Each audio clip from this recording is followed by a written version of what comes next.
This is the OTB Television Network. For home. Kiss the Kid is second. Dahr's had enough. And then it's A. Piero, Einstein, and Brass Hat on the far outside. But it's Spring at last. And Abarcoa, they've got a 3-length lead. A. Piero trying to cut into it late. Then it's Kiss the Kid. Spring at last wins the Dawn.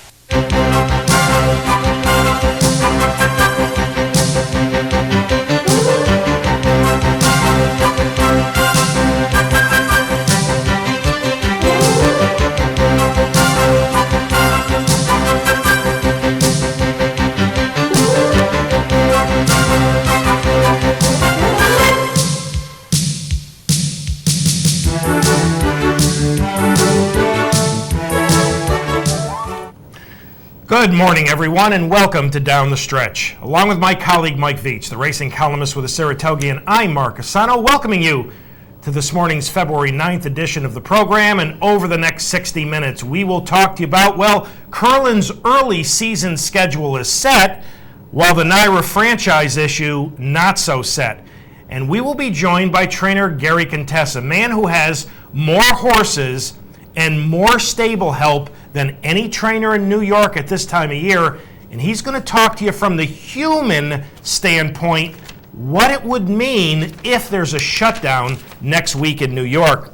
Your emails to answer, plenty of criticism to go around, much directed at us. In our 3-year-old segment, we'll recap the Robert Lewis, the Whirlaway, and a Gulfstream allowance featuring an exciting prospect from Billy Mott. We'll preview this afternoon's Risen Star with guest number 2, trainer Eric Guilliot, the conditioner of Signature Move. Then my partner will have his third pedigree profile on the class of 2008. So all of that and much, much more if you stay with us for this, our February 9th edition of Down the Stretch. Partner, good morning. Well, good morning to you. How's everything with you as the worst winter of your life continues on? Yeah, talk to me Sunday night. This weekend doesn't look terribly good. They've even backed off the team. They're in the 20s now for that. That's want to say hello to my friends at the Lake George Parlor of OTB. I was up there with a few friends on Thursday after I took my dip in Lake George that morning. But I had a good time up there, and it's a very well-run parlor. So a very Wonderful. Enjoyable day.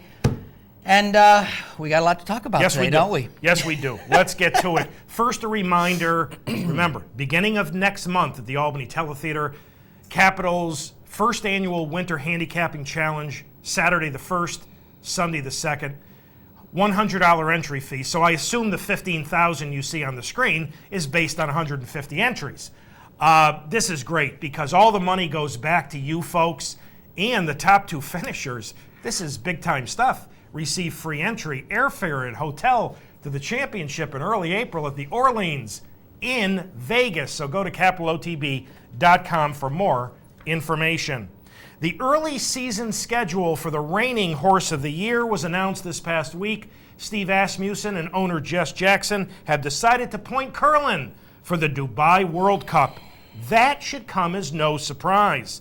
But the surprise to some is that the budding superstar will prep for the World Cup with a handicap race at Nat El Sheba on February 28th. Now, Steve talked about how Curlin does so well the second time when he sees a particular venue. Second time Monmouth resulted in the Breeders' Cup Classic. Second time at Belmont resulted in the Jockey Club Gold Cup. You know, the risk to this is, in past years, so many horses have gone to Dubai, and even though they've run well there, they've been knocked out for quite a while. The easy route would have been to keep them in the United States. In spite of my partner's, delusional grandeur on Tiago, Curlin runs roughshod over this division. Finish up. Yeah, so, they're taking a bit of a risk, and Jess Jackson's a risk taker, and I think that's great. For once, I'm going to sort of express a little bit of dissatisfaction with the Dubai move, and I love the Dubai races and so forth. It's great for them. They've got Curlin. I can't really put my finger on why I'm a bit disappointed having heard Jess Jackson say that he's going to race at 4 and we owe it to racing. And I have to admit, for reasons I guess I fully don't understand, that I'm a bit worried about this. I'd like to see him racing in the United States. And as Mark pointed out, sometimes this trip really knocks them out. So what? We might get 2 or 3 races after Dubai. I hope I'm wrong about that. And all I can say is we may have our first cigar bet in the Santa Anita Handicap concerning Tiago. I just thought I'd pass that out to you. So, and I hope you're on him when he's 4 or 5 to 1. I hope you noticed that he didn't disagree with the delusional Curlin work this past week. 7/8 of a mile, 25-1. Galloped out the mile in 38-3, and was up 9 furlongs in 52-4. Our old friend Neil Howard watched the workout. And after the workout, Neil said, and I'm quoting, after I saw him breeze, it made me more happy that he was going to Dubai, end quote. He is a powerful animal. That's right. Santa Anita, which will reopen today after being off a week to tend to, the numerous problems with that racing surface, has been awarded the 2009 Breeders' Cup on the heels of having this year's Cup, meaning that Santa Anita, which has lost, I lose track, 11 8 or of 10 or 11? 11 of 33. Okay. Which may actually be more than they've ever lost in their history. Oh, sure. I mean, total. No question. Has now been awarded, first track ever to be awarded the Breeders' Cup 2 years in a row. This makes absolutely zero sense. The direction of the Breeders' Cup is really baffling to me here. I mean, to be cynical, I mean, this is a track that doesn't have the track in shape yet for this year, let alone next, and who knows what they're going to have to do, and I hope they have to do nothing. But on a deeper note, as far as I'm concerned, having had some experience with the Breeders' Cup and working for them in 1985, this is really against the foundational intent of the builders of the Breeders' Cup to go to different venues, because one of the goals of the Breeders' Cup was to promote racing at different tracks. And one thing that I read last night was a really severely critical remark about Monmouth in so many words. If you read it that way, it was very critical. So I'm a bit baffled at 2 straight at Santa Anita. I admit that I am.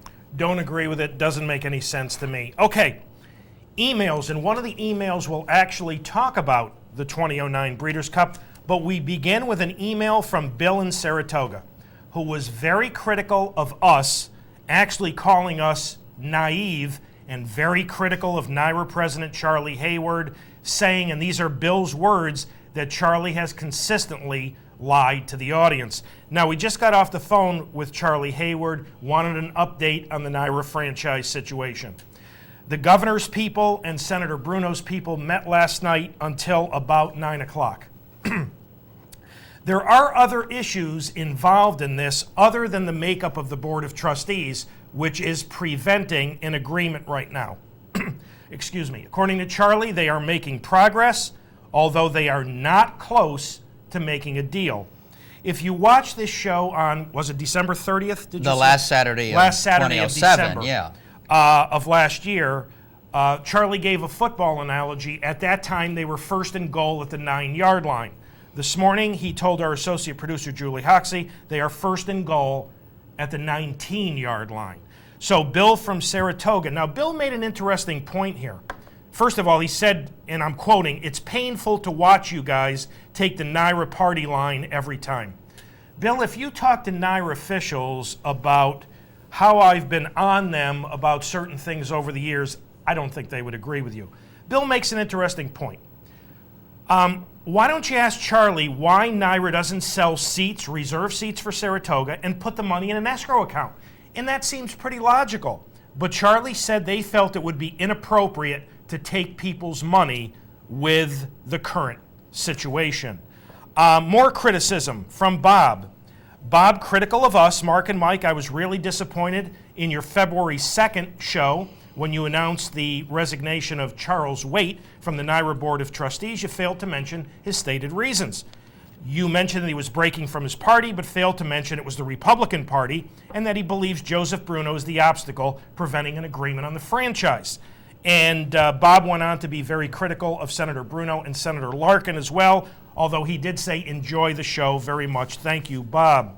And from William from Saratoga, critical of Mike, calling it an unwillingness to discuss the franchise issue. So overall, Well, What are I your have feelings? several remarks. Let's go back to Bill from Saratoga. Bill, Charlie Hayward's the president of NYRA. That's who we interview.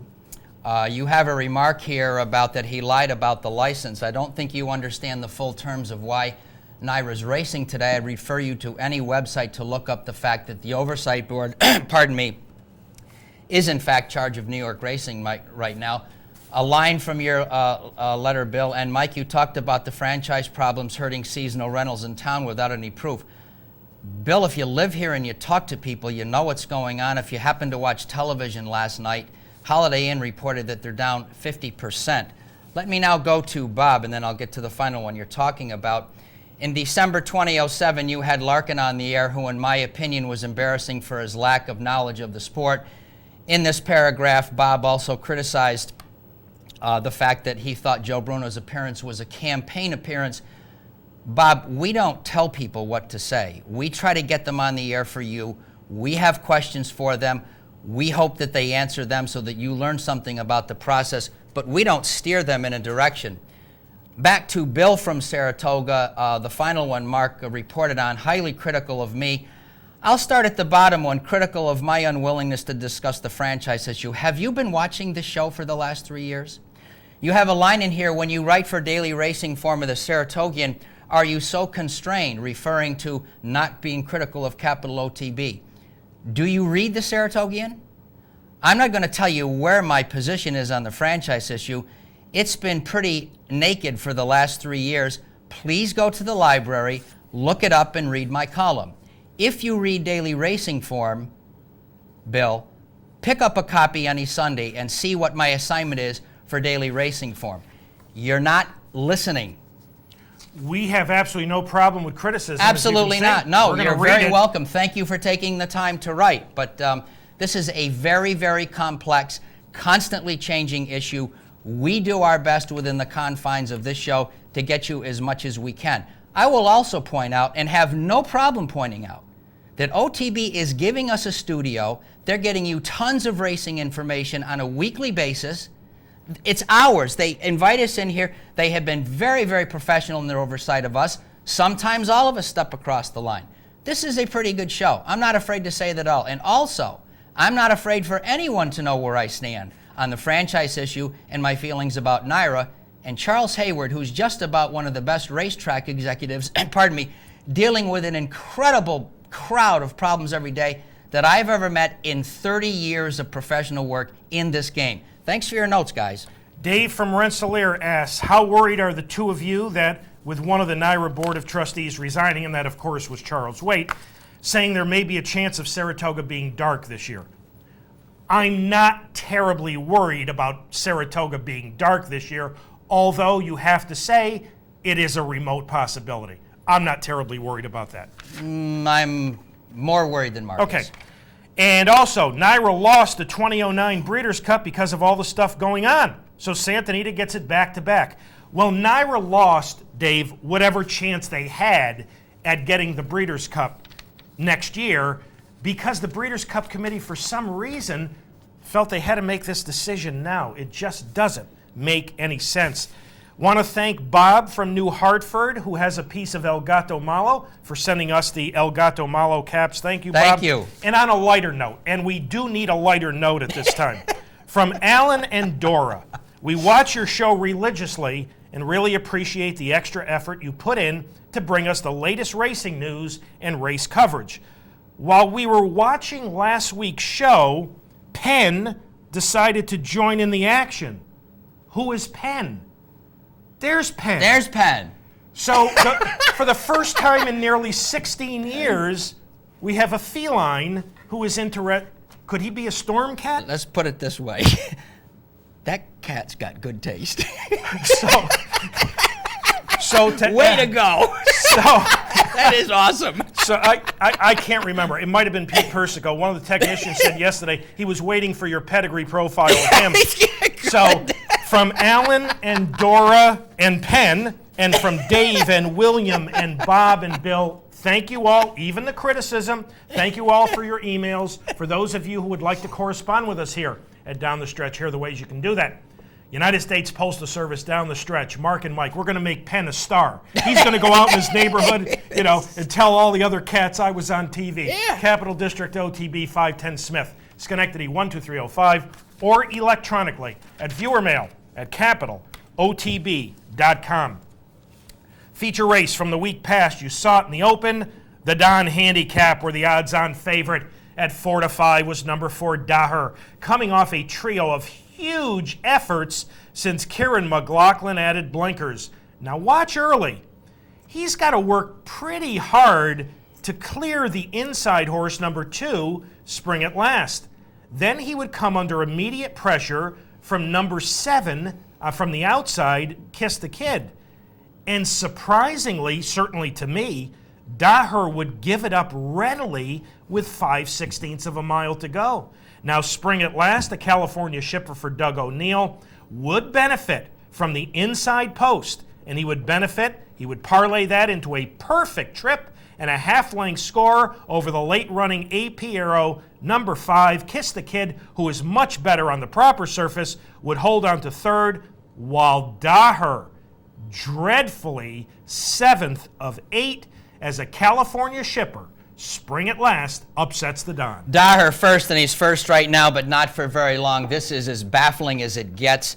I am quite sure that Kieran, and I haven't read subsequently, he admitted he was mystified after the race, and perhaps it was the heat. I really don't know. He's certainly been down there for a while. But this surrender is just not like Daher at all. Every now and then, even great ones toss in a bad one. We're not calling him great yet. Let's hope that this is the case of one you just simply forget. He felt bad that day and didn't know. Spring at Last, third straight going back to the Godolphin Mile about a year ago in the United Arab Emirates. He's exiting a turf race for this. That's a switch that happened to work on this particular day. Mark, personally, I went with AP Arrow in this race, and he really ran better than I thought he was going to. He ran well. He was rather sharp in this comeback here. But all in all, the story, not taking any away from Doug O'Neill, the story is Daher just simply stopping is the right word. And it's really too bad because he is a better horse than that. 9 furlongs and 48-1. People underestimate the importance of post position. Going 9 furlongs at Gulfstream, you should not do that. You are into that first turn so quickly that inside post positions are extremely beneficial, and I can make a pretty strong case that the post position was the difference in this race. AP Arrow, a nice run for second. Kiss the Kid, a very solid third. Einstein, a wide 6th. He will go back to the proper surface, but congratulations. Doug O'Neill had another positive in California, his second positive. A Barcoa, perfect trip, congratulations. And we are up to our first break on this morning's February 9th edition of Down the Stretch. Thank you so much for having joined us. When Michael and I return, Gary Contessa has more horses in New York right now and more people employed than any other trainer. And he's going to join us in a few minutes to talk to you about what's going to happen to his operation and his people should there be a shutdown in New York next week. As we go to this break, the Stroob, the even money choice. I'm listening. I'm just taking notes on the interview, but go ahead. Number 3, Tiago. Big cap is coming. Take a look at the Stroob. Let's see how my partner's boy does in the Stroob, and Michael and I will be back with trainer Gary Contessa right after these messages. They make their way to the half-mile pole, and Monterey Jazz winging out here now. Monterey Jazz opening up. He goes clear by 6 with a half-mile to go. Slews Tizias along the inside, then Sahara Heat. Giant Gizmo now moving up on the outside 4th. Great Hunter ridden along as it 10 lengths off the leaders. In behind that comes Monzante. Now Tiago, let's see, he's trying to make some headway at the rail as Tiago, and still the trailer here is Warning Zone. They come into the top of the lane, and Monterey Jazz still well clear. Monterey Jazz by 8 as they turn for home in the Stroob. Great Hunter's getting out late to come after them. Tiago now trying to find somewhere to go. He's going to go down on the inside. Homeward bound Monterey Jazz just has to stay on his feet now. He's so far in front. Tiago and Montezuma starting to close down the center of the track, but Monterey Jazz in a storming performance today. Monterey Jazz and David Flores romp in the Stroob. Tiago will eventually get up second. Then Monzante, Great Hunter, and Warning Zone in a photo for 4th.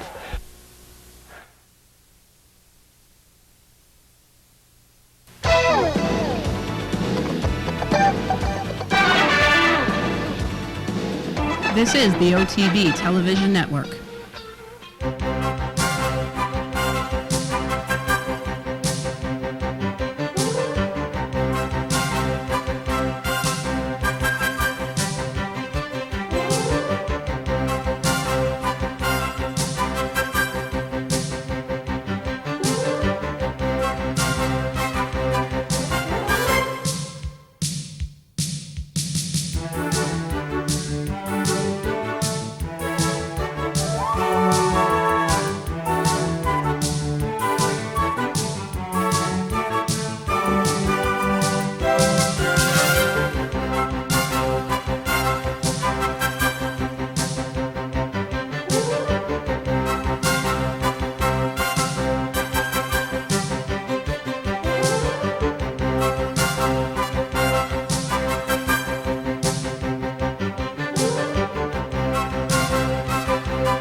Welcome back to Down the Stretch, everyone. Mike VIETCH to my left. I'm Mark CUSANO. The Stroob goes to Monterey Jazz for Craig DeLasse and David Flores. Never threatened by 4.5 over my partner's boy. 1 minute, 45 3/5. Remember when we had Craig DeLasse on about a month ago talking about El Gato Malo, and I asked him about Monterey Jazz, and he scratched him that day because of a horrible post position. He liked him. He thought he was in real good shape. I guess he was in pretty good shape. So a big win for Monterey Jazz. To introduce this morning's first special guest, here's Michael. Well, Mark and audience, it's very good to welcome back to this show someone who's been on here many times. I'm talking about leading New York trainer Gary Contessa. However, Gary has not really talked to us about what he's going to speak to us about this morning. And that is what this whole franchise issue has meant in terms of people who work inside the gates. So, Gary, if you're there this morning, Mike VIETCH here and Mark CUSANO. Hey, Mike, Mark, how you doing? Good morning, Gary. Well, hey, I didn't take any notes on this either, so, you know, this is strictly ad-libbing we're doing today. That's okay. In fact, it seems to have been an ad-lib last few weeks anyways when it comes to this particular situation. Sure does, depending on what newspaper you pick up, huh? That's good. So, Gary, I think to start, I'm going to ask you, is there any news this morning on the backstretch in terms of whether or not a deal is closer or farther away? I'll tell you what, there is no news on the backstretch, none. I called PJ Campo, he's out of town for the weekend. Couldn't reach Charlie, there's no whispers. You know, the funny thing about the backstretch usually finds out about everything first. You know, especially if it's like somebody's personal life. Oh, yes. But there's no whispers today. It's almost like either the calm before the storm or we're getting calm waters. Like nobody, the only thing, you know, that I'm privy to is what you guys are hearing. Yeah. And right now I'm hearing Senator Bruno. And, you know, we all know what Senator Bruno's saying. And boy, you know, I live up there. I live up in Rensselaer County, and I get up at 5 o'clock in the morning and I turn on Channel 6 News every day, and I'm like, and the last thing I saw was Senator Bruno saying nonsense. Yep. There is no way there's going to be a stop in racing. And then yesterday he said racing will not stop. And that's the only thing anybody really has to go by, because if you go on the internet, everybody's, you know, one guy's writing gloom and doom, and then the next guy is saying, well, things are looking up. So you're right. We're all very confused, to say the least. Gary, just a couple of raw numbers for our audience to understand. Approximately in your organization, how many employees and how many horses? Okay, I have in training in New York at this time 104 horses, and I employ 90 people. Wow. Well, and these are people, you know, we know about the people that work. Of the people who work for me, I would say 15 of those 90 live off the grounds, have a home, you know, near the track, or rent an apartment near the track. 75 of them count on living on the racetrack as their home. I mean, their homes are in Chile, Ecuador, Brazil, Mexico, and they go home, you know, they all take vacations and go home. But, I mean, they're counting on the housing that's provided to them by me or by NYRA. Well, we're going to get to that particular fact in a moment, Gary, but a couple of unhappy things to talk about if it happens. If there's a shutdown, what would be the short-term consequence? We've read that it might, if it happens, hopefully it's a week or two. On a short term, what might that mean to you folks? Well, going by Mr. Hayward's letter to the horsemen, the first week would be in limbo. The first week, it's going to be business as usual. Aqueduct will be open, Belmont will be open. You know, we'll have training, everything will be fine. At the end of the first week, according to the letter distributed by NYRA and the meeting that NYRA had with the horsemen, Aqueduct will be closed. Anybody that's at Aqueduct will have to move to Belmont, which they have enough stable. You know, we're only talking 300 horses here at Aqueduct. And but training, for most intents and purposes, is going to stop. You know, because there's just no cash to pay maintenance, you know, track superintendents, everything else. So there will be another week of stabling at Belmont with no training, and then it says by the end of the second week everybody has to get out. So that Gary, in terms of what we're saying on the long-term side of this, in the phrase "everybody has to get out," and that's right. We've read that letter. So you're saying that even the folks you mentioned who are living on the grounds, your workers, they've got to get out too. Is that correct? Right. I would imagine an enormous legal battle ensues. You know, I mean, it gets ugly. Yes, it does. You know, you can't imagine this getting anything but ugly, because then you get human resources, then you get ASPC. I mean, there's so many things. But if we're going by the letter, we have to be out in 2 weeks. 75 of my people have to find apartments, and we're talking about 75 people who send their money home to their wives and children in another country who really can't afford an apartment. In New York rates. I don't know if I can afford an apartment around here. You know, I mean, it's not cheap to live in an apartment in the city. Understand. Gary, you often read in this situation we're in that the worst case scenario is what you just described. A lot of folks, I think, who are racing fans don't really understand that it's not just a simple thing for you to move 100 New York horses to another location. Tell our audience a little bit about what you're confronted with if you have to find them homes and have them race somewhere else as well. Well, I called Philadelphia. You know, as a trainee, you want to see where you can race. The main thing is, if we can't train, we can't run.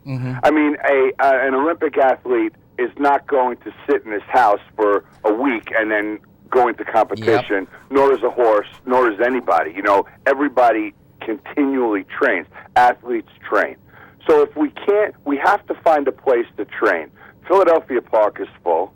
Laurel has stalls at Bowie available, but they would, you know, I called over there and I said, hey, if this thing really goes down, what do I do? They were talking about, well, we could probably accommodate 40 or 50 of your horses. That still leaves 40 or 50 or 60 more horses that can't be accommodated. And that's me. You know, multiply that by 3,000 horses in New York looking for a place to go. It's not that easy. Farms, for the most part. I mean, I own a farm in Rensselaer County. I could probably take 18 horses, you know? I mean, there's not a lot. Farms can take 30 horses, 20 horses here, 30 horses there. You know, I don't know. You can't get these horses out of New York. These horses can't leave. You know, maybe they could close the door. Maybe they shut off the power. I don't know what happens, but there's nowhere for these horses to go because the racetracks are all full. The farms are, for the most part, full. You know, there is a real problem with where do we go with all the horses. Yes. Well, Gary, Mark and I are sure happy that you would take the time to be with us this morning. We both, and I know we speak for a lot of ours, we both hope that this thing works out and works out the right way for New York racing. It gets me upset to even think about anything else, but we're definitely sort of near the edge of the cliff right now. And so do we all. Yep. But I'll tell you what, I don't see anybody panicking. Everybody's worried, but I don't see anybody panicking. Okay. One thing about horse people, they are resilient. You know, they've had, we get all kinds of catastrophes in this business. I mean, we're dealing with living, breathing animals. Yeah. It's amazing some of the curves that are thrown at horse people, and they still come out standing. So, I mean, we're all, it's in the hands of the state. It's in the hands of NYRA. Our senator, who's been really good to us in so many different situations, promised us there wouldn't be a stop of racing. We got to trust that the powers that be can get together and make this thing happen. Gary, that's a great last word. We thank you so much. Good luck at the races today, okay, Gary? Thanks very much. Great talking to you, Mark. Mike, Thanks, thank Gary. you very much. Okay. Take care. Bye. Folks, this is, we've also been criticized over the years for being, and we're being very realistic on this issue, for being too pessimistic. Michael referred to as being close to the edge of a cliff. This is very, very serious. All right, 3-year-old segment. Let's begin by going to Santa Anita, the last time they raced, for the running of the Robert Lewis, and the 17-10 favorite is number 2, Crown of Thorns. He had shown speed while breaking his maiden in a sprint in last. The 5-2 second choice was number 4, Reflect Times, a 1-run deep closer in sprints. And I am always, I shouldn't say always, I'm almost always against those horses when they stretch out. Conservative early pace would be set by meal penalty. 23-1, and then a very slow second quarter of 24-3. You go a half mile over this Santa Anita strip and 47-4, and that's slow. Crown of Thorns is third on the fence. And this is what impressed me so much about him this day, that coming off a sprint race where he showed speed, he settled so nicely here through conservative fractions. In a moment, Victor Espinosa is going to get through on the fence with Crown of Thorns going into the far turn, and he's going to go on to a handy 2.5 length score over number 3 Coast Guard, while Reflect Times and the conservative pace hurt him will rally mildly for third, but a very nice performance. And here goes Crown of Thorns inside, and Dick Mandela and B. Wayne Hughes, they got it going here early in the 3-year-old year. I think you're right, and I'll second Mark's notion of him settling. I thought going into the turn he was a little unwilling to rate. He was tossing his head a bit because, he's saying to himself, gosh, I know I can go by these guys at any time. He learned a lot in this race and learned it well, because when he leveled off, he really took off and did very, very well. This race is formerly known as the Santa Catalina. It honors, of course, Mr. Lewis, campaigned Silver Charm and others. This is a son of Reprent, who was second in the Travers to Medaglia d'Oro. And if we get to this pedigree, I'm going to be interested to see how folks react. This is the family of Eclipse sprinter Mark Smoke Glacken, as a matter of fact. Okay. And they're saying possibly the Sham is next on the 1st of March at 1 1/8 miles. He looked to me like he can do that at least, to be sure. Nice, solid performance without question. There are some who are calling this a very impressive performance, a spectacular performance. I think it was a good, solid performance. I like the fact that he settled first time going 2 turns. He's obviously a colt with a great deal of natural ability. That was his first try, going 2 turns, and I think Dick Mandela has got to be very, very pleased with the result. Back here in New York, 3-year-olds went postward in the whirlaway, and this appeared to be a pretty wide open event on paper. The favorite was number 3 Caves Valley at 2-1. He was expected to use his speed and an inside post to his advantage. But whatever could go wrong in the opening 8th did go wrong, and Caves Valley was absolutely no factor at any point. Hopeless long shot Sonic Boom would set the early pace, stalked by the second choice, number 1 Roman Emperor. Now, while Roman Emperor, who was the beaten favorite, went third in the Count Fleet in his last start, while he would run well, watch number 2 Barrier Reef, one of the roans in here, under Alan Garcia. Barrier Reef would put in an eye-catching wide run to the far turn, and gamely outduel Roman Emperor by a half length to upset the Whirlaway. Now, Barrier Reef did not run all that well in the Count Fleet. He was wide on the turns, but was beaten 8. He ran substantially better here in winning the Whirlaway. Oh, Mark, you had to bring that up. I'm such a really different sort of horse player, as you know. Yes, you are. I'm very much a playback guy. Just ask Tiago. I played Barrier Reef in the Count Fleet, and I was so discouraged I couldn't go back to him, even though it's Tommy Albertrani, one of my favorites in the Darley people. I settled on Roman Emperor here, who I think is sneaking along to develop into a good runner. This is really quite an interesting edition of the Whirlaway. I think there's 2 pretty decent 3-year-olds battling down the stretch here. Barrier Reef completely took me by surprise with this reversal. Maybe he just didn't want to be wide, as Mark said, in the Count Fleet. Nice game stretch drive. Just outgames Roman Emperor. I like the stride on the horse on the inside a lot. He's going to come back along with Giant Moon, Barrier Reef, Roman Emperor in the Gotham, which looks like a really nice renewal of that. As far as this particular pedigree, this is by Mizzen Mast, who a few years ago was so brilliant in the Malibu into the Stroop series there for Franco. Yeah. And we'll see how that goes. But a good renewal, an interesting and competitive renewal of the Whirlaway. But I have to freely confess, Barrier Reef caught me off guard by coming back like this. I think he might have caught Tommy Albertrani off guard a little bit, if I'm not mistaken. Yeah, right. And I could be, but I don't think I am. I don't even think Barrier Reef was an early nominee to the Triple Crown. I think Tommy Albertrani just said, I don't think he's good enough. Okay. But you know what? After that, they may change their mind and supplement him for like $6,000, because I got a pretty good feeling that the Darley people can afford the $6,000. Caves Valley was 6th of 7 in there, never ran a jump. All right, Monday at Gulfstream, an allowance race, non-winners 2 races, lifetime at 1 1/8 miles. Watch number 2, Alazzo. This is his first start since August 25th of last year, when he captured his debut going 1 mile at Monmouth. Now, in that race at Monmouth, he overcame some trouble. Now, if you were just reading the comment line, you wouldn't know that, and that's why you have to watch replays. He was given a very slow or low speed figure from the Monmouth race, which allowed him to go off in here at 9-2, while the favorite was number 6, Titan of Industry. Titan of Industry was making his 5th career start, but his first on dirt. That's an unusual favorite. Folks, this is not going turf to synthetic. This is going turf to dirt.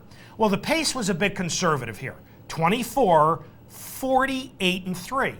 And Alazzo, by AP Indy, you can see him 5th right now in those turquoise Zayat silks, which won nearly every race at Saratoga last summer. Kidding.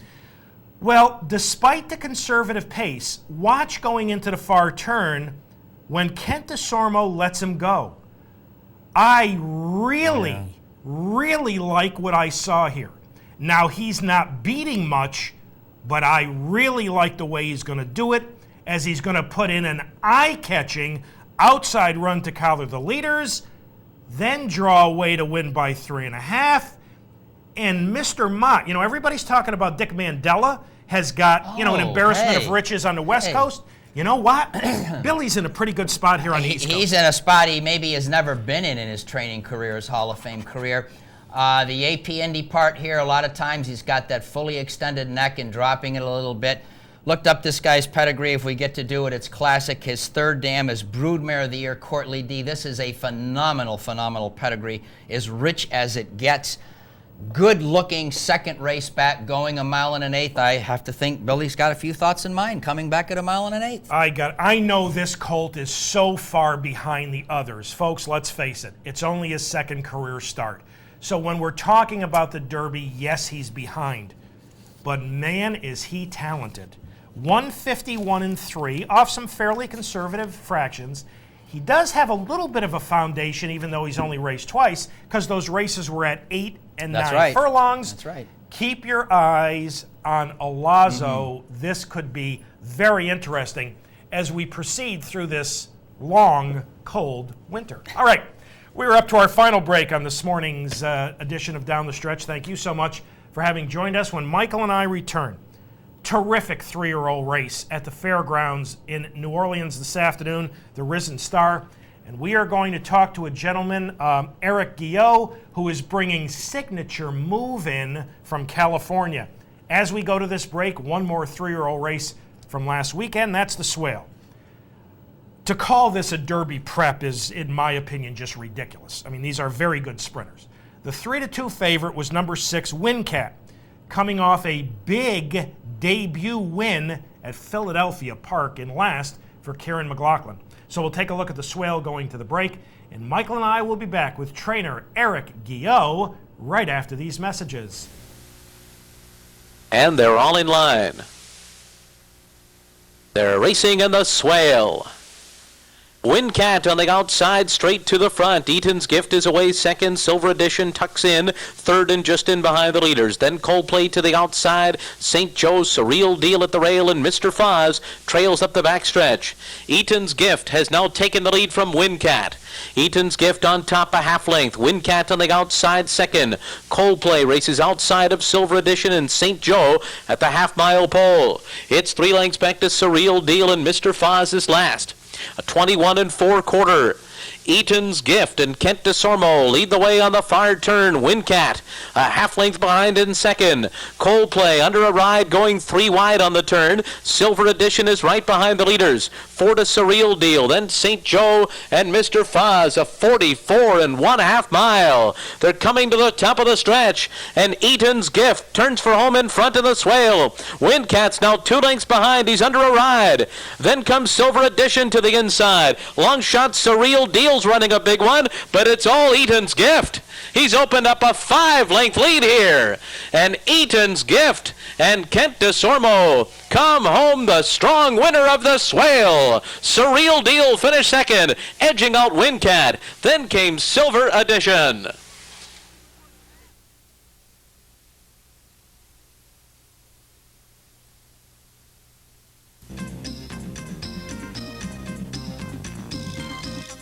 This is the OTB Network.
Welcome back to Down the Stretch, everyone. Mike Veitch to my left, I'm Mark CUSANO. The Swale goes to Eaton's Gift. He just speed popped him for Dale Romans and Kent DeSormo wire to wire by 3.5 over a 56-1 shot. Surreal Deal, the favorite. Windcat was third, 6.5 in 15 3.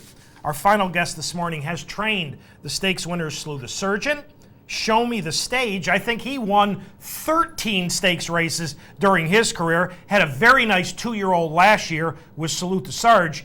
Got a very nice 3-year-old this year in Signature Move. He's a native of Louisiana, so he's coming home this afternoon for the Risen Star. Ladies and gentlemen, live via telephone from Louisiana, trainer Eric Guilliot. Eric, Mark CUSANO, and Mike Veitch welcoming you to Down the Stretch. Hi, Mark. How are you this morning? Good, Eric. How are you? Pretty good. Good morning, Eric. Food's great. Big Easy's rolling. Okay. Eric, tell our audience, I mentioned you're a native of Louisiana, so this is a homecoming for you. Tell our audience a little bit about yourself, if you would. Yeah, actually, I'm about 2 hours north, born and raised in New Iberia, Louisiana, more the heart of Cajun country than New Orleans. And but I stayed back. I spent about 17 years, moved out to California to try to make it in the horse business. Did some little struggling, little ups and downs back for about 17 years, and back in about 83, 84, moved there. And then moved back in 98 here to kind of be the big shark in the little pond, so to speak. And when me and my partner and best friend, Mike Marino, hooked up, we kind of gradually grew together and kind of getting to that position now in life. So it's been pretty good. Coming back to New Orleans is nice, and it's not even so much coming. I mean, I didn't come back here for really the star for the horse deal. I mean, I really came back for the food I've been missing in California for about a year, so it's kind of, I needed a shrimp po' boy bag. You know? That's all right.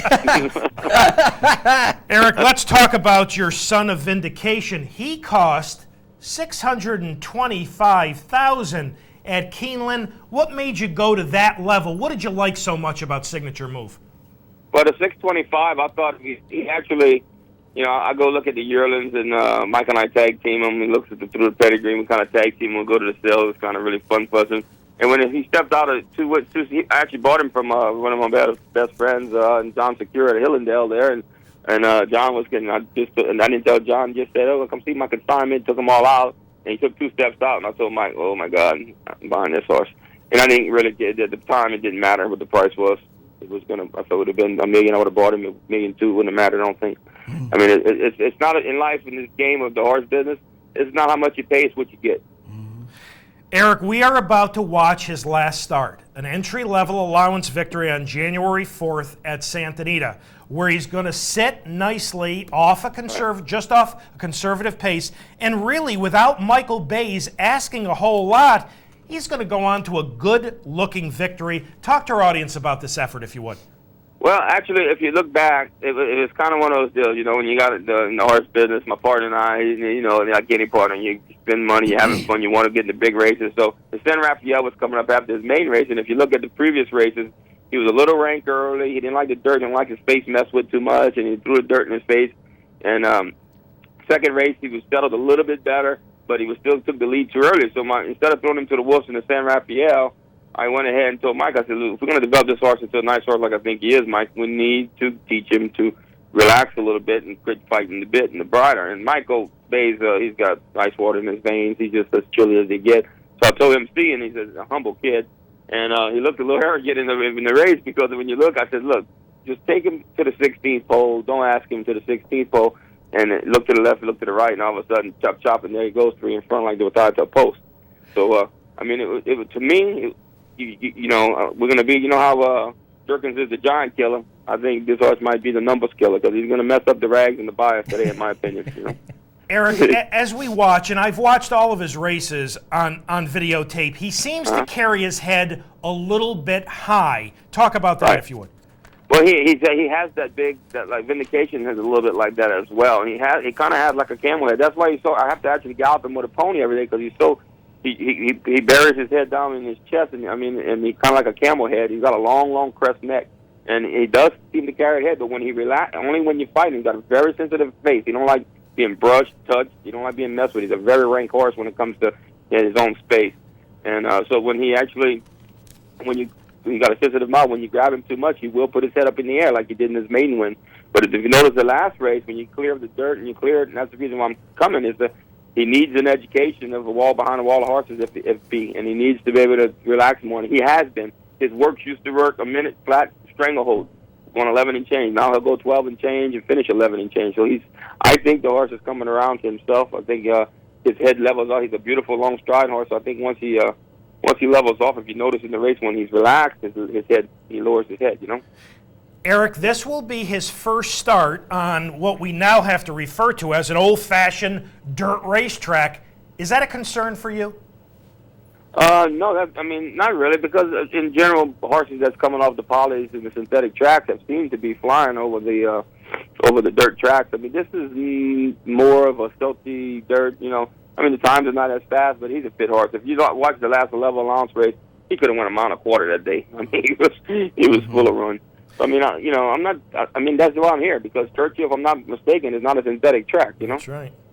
And I don't think they're going to have a 5-horse field like they do in California on May. And I hate to get this horse and wait till April to run him in a large field and go, Jesus Christ, now I got 30 days to scratch my head to figure out what he needs to learn, you know. So that's why I'm here in February, you know.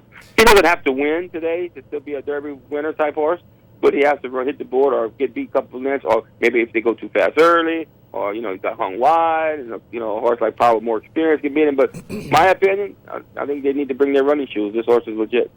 Well, you know, Eric, it's interesting. You were quoted, and it was quite a while ago, before you knew what the field was going to look like. You were quoted a while back that you were going to take him to the Risen Star and win, then bring him back home for the Santa Anita Derby. Now, I'm going to give you a chance now in front of our audience to amend that statement if you like. I mean, Steve Asmussen has got, you know, Pyro and Z-Human. This is a tough field. You want to amend that statement?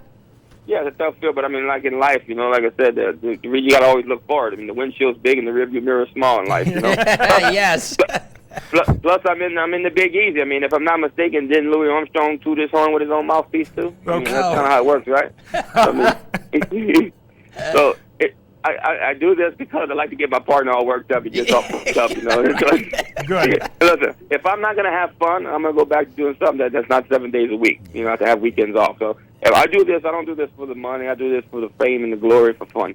If I can't get up in the morning and train race, so I think God loves me when I can get up and make a living at something I love to do.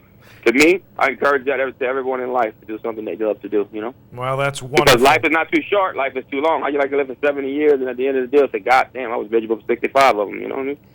That's first grade. That wouldn't be fun, would it? Well, folks, Eric also has a horse on a wonderful card at the fairgrounds for the fairgrounds handicap on the proper surface. And for a quick discussion on him, here's Michael. Well, Eric, we're speaking of Baby First, and it's very, very nice to meet you this morning. And just a couple of questions about him, Eric.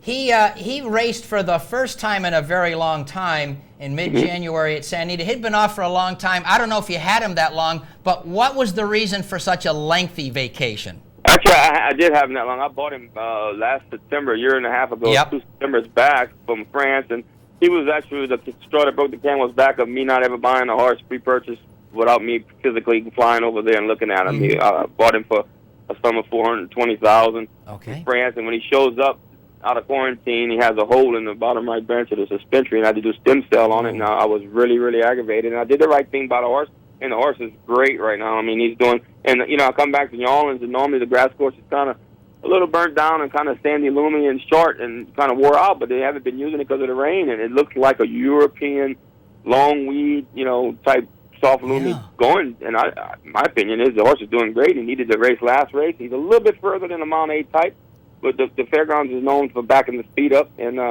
so I think he's going to run a big one today if he gets the trip. You've actually taken me, Eric, to my very next question, and actually my final question. People who look at the past performances are going to see a bunch of mile-and-a-half races. Right. I'm asking you, you mentioned a little farther, are you thinking he, in fact, is 12 furlongs and upper company here, too?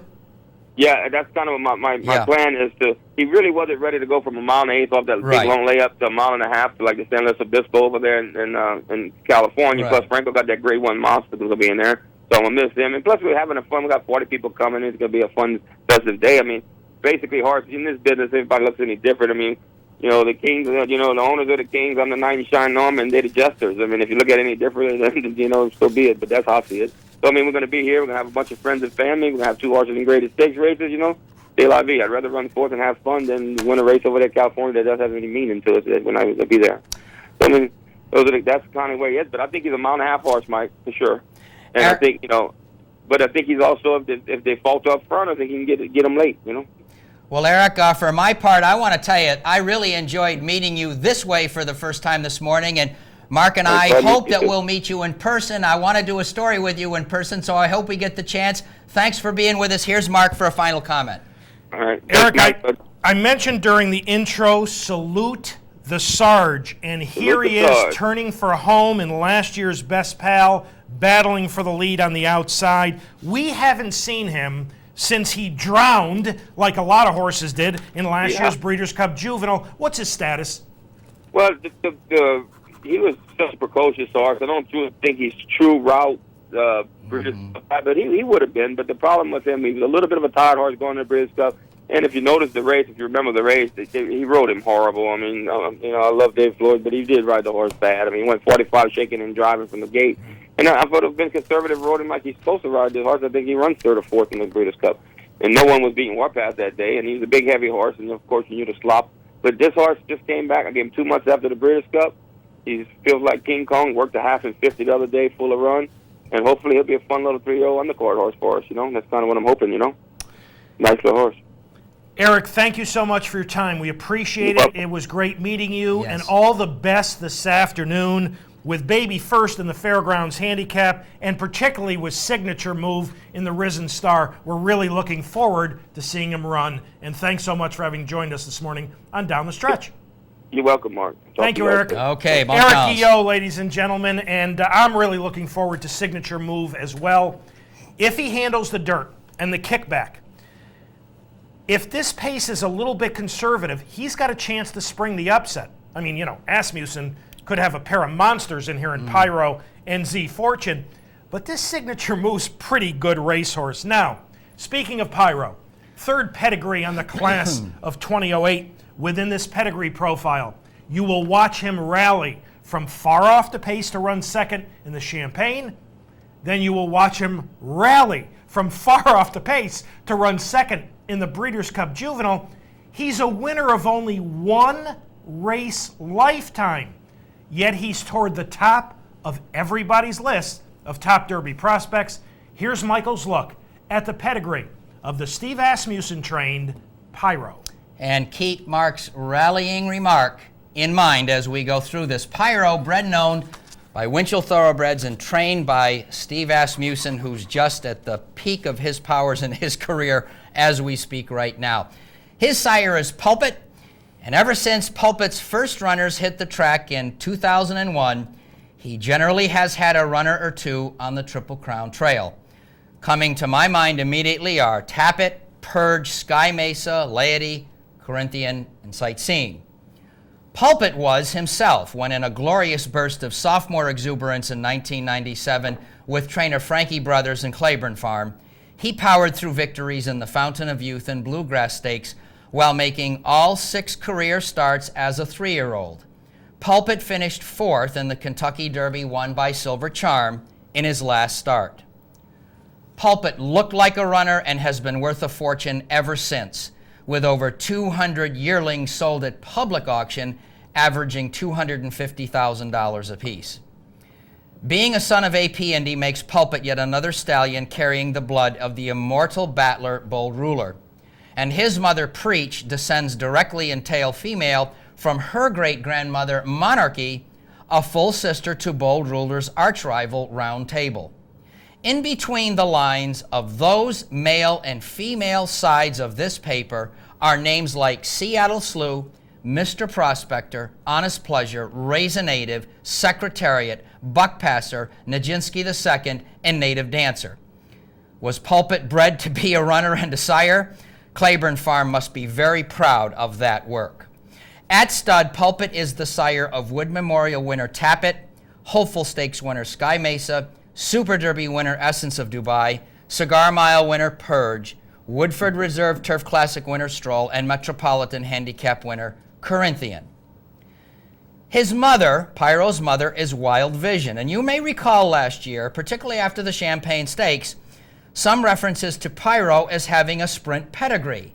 Thus the surprise of his efforts in that race and the subsequent Breeders' Cup Juvenile. Well, I agree with the sprint thing. Pulpit will get a 10 primarily because of his son Essence of Dubai. If you look at those other names, you see lots of power at 8 and 9 furlongs, but you don't see stamina. You don't see the stamina from Pulpit's sire AP Indy. Pyro is out of the Wild Again mare Wild Vision, and right up top here with Wild Again as his broodmare sire is just about the only presence of stamina, as Wild Again won the inaugural Breeders' Cup Classic. That stretch run was so unforgettable that many of you will always remember it as the 1984 inaugural. Wild Vision, a winner at 2, is out of the prolific mare Carol's Christmas by Whitesburg. What you are going to hear next is a recitation of an immediate family absolutely loaded with stakes winners. Stakes winners, however, at less than classic distances. Carol's Christmas is the dam of millionaire Olympio, whose best efforts came in the Grade 1 Hollywood Derby at 9 panels on turf and the Grade 2 Arkansas Derby at 9 furlongs on dirt. Carol's Christmas also produced Call Now, winner of the Grade 2 Del Mar Debutante at 7 furlongs and second to Serena's Song in the Grade 1 Oakleaf at 1 1/16. She also produced Your Call, winner of the Bold Eagle Stakes at 5.5 furlongs. Carol's Christmas again produced Christmas Star, the mother of Grade 1 Belmont Futurity winner QV at 8 furlongs and placed in several events at 6 furlongs, including the Matt win at Churchill Downs. Christmas Star also produced Will He Shine, winner of the Grade 2 True North at Belmont, 6 furlongs. Carol's Christmas also produced Carol's Wonder, who placed in the Genuine Risk at 6 furlongs, and the Grade 3 A Gleam at 7 furlongs, and who was the dam of another top runner in Wild Wonder, winner of the Grade 2 Mervyn Leroy at 8.5 furlongs and the Grade 3 Long Acres Mile. Finally, Carol's Christmas is the dam of Bistra, the mother of Funhouse, winner of the Grade 2 Buena Vista at a mile, and placed in the Santa Anita at 9 furlongs on turf. Bistra also produced San Vicente winner Early Flyer a few years back at 7 furlongs. Third Dam Light Verse by Reverse produced Alstanza, winner of the 6 furlong Princess Margaret in England, while Fourth Dam Brighton View by Tuscany produced Weekend Fun, winner of the Patricia A and Flirtation Stakes, both at Bowie, both at 6 furlongs. At the start of this SI, I mentioned Pulpit in connection with his run on the Triple Crown Trail and the presence of so many of his sons on the same trail. But of course, being on that trail and surviving that trail are two different things. Pyro right now looks the part. He reminds me in pedigree terms something of Street Sense, who had the sire power to get this job done and did so over a female family with short numbers. Mark, Pyro is in a similar situation. I've been doing this a long time now. I don't quite remember another early season 3-year-old attracting so much attention who's won one race. He won a Churchill Maiden by a nose. Now, the thing is, he ran into Warpass in each of his next 3 races and ran third, second, and second. A perfect 10 on top for Pulpit, a weak 7.30 on the bottom for an overall figure for Pyro of 8.65, who makes his 3-year-old debut later this afternoon in the Risen Star. So Michael's done 3 pedigrees thus far. Let's take a look at the numbers. The aforementioned Warpass, 10.450, Court Vision, 9.925, and Pyro, pretty weak, 8.650. Michael, thank you very much for that. Folks, just a terrific day of racing at the fairgrounds today. We mentioned the Risen Star with Pyro and Signature Move and Z Fortune and Mike Matships and Visionaire. And I mean, take a look at this field. This now, check it twice from the inside post, has been scratched.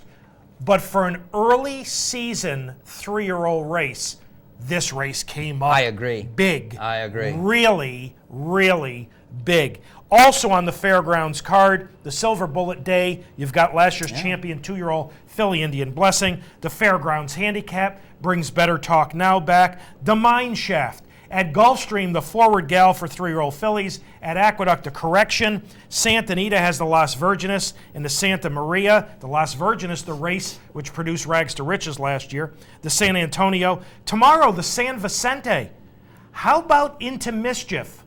The winner of the 1 1/16 Cash Call Hollywood Futurity, starting his 3-year-old year at 7/8 of a mile, turning back. And tomorrow, the La Cañada. And the biggest thing about the La Cañada is who isn't running. I agree. Zenyatta, in my opinion, the best 4-year-old in John Sheriff's Bard. Zenyatta, we spoke to John this morning. She hasn't had a workout since her last race. The weather there has killed their schedule with her, and hopefully she'll be back on the work tab soon. But a very fine weekend of racing action from coast to coast, so enjoy it here at Capitol. Time to thank all the folks who helped get this week's show on the air. Pat Peretta directed, Pete Persico and Dan Hayes and Kurt Fleck, and our associate producer Julie Hoxie. And special thanks to this morning's guest, trainer Eric Guillot, who will have Signature Move for the Risen Star, and trainer Gary Contessa. And we wish everyone here in New York involved in racing all the best. Because folks, despite what you've been reading and despite what you've been hearing on some television stations, this is very critical. They are not terribly near a final resolution as we speak. Let's hope that changes very, very quickly. Have a good weekend. You too. As always, thank you so much for having joined us this morning on Down the Stretch. Have a wonderful weekend and a terrific upcoming week. Michael and I will see you next week.